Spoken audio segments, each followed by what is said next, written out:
ইরানের বিরুদ্ধে যুক্তরাষ্ট্র এবং ইসরায়েলের চলমান যুদ্ধে ওয়াশিংটনের খরচের নতুন হিসাব দিয়েছে মার্কিন প্রতিরক্ষা মন্ত্রী পিট হেগসেথ।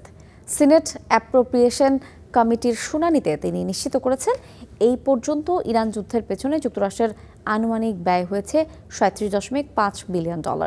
ইরানের বিরুদ্ধে যুক্তরাষ্ট্র এবং ইসরায়েলের চলমান যুদ্ধে ওয়াশিংটনের খরচের নতুন হিসাব দিয়েছে মার্কিন প্রতিরক্ষা মন্ত্রী পিট হেগসেথ।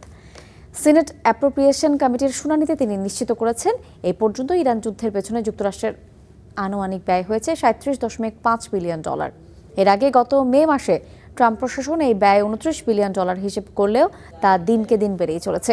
প্রতিরক্ষা দফতর $1.5 ট্রিলিয়ন যে বিশাল সামরিক বাজেটের আবেদন করেছে, তার মধ্যে প্রায় $70 বিলিয়ন রাখা হয়েছে কেবল ইরান যুদ্ধের জন্য। তবে অর্থনৈতিক বিশ্লেষকদের মতে জ্বালানি তেলের মূল্যবৃদ্ধি এবং সাধারণ মার্কিন নাগরিকদের উপর প্রভাবসহ যুদ্ধের প্রকৃত পরোক্ষ খরচ প্রায় $150 বিলিয়ন ছাড়িয়ে যেতে পারে।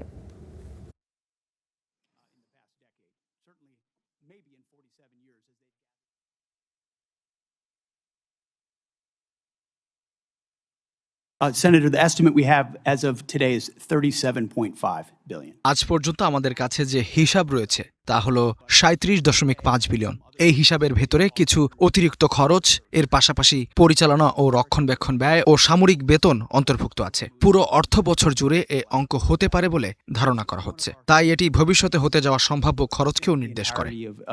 Iran's navy, which its conventional navy was sunk.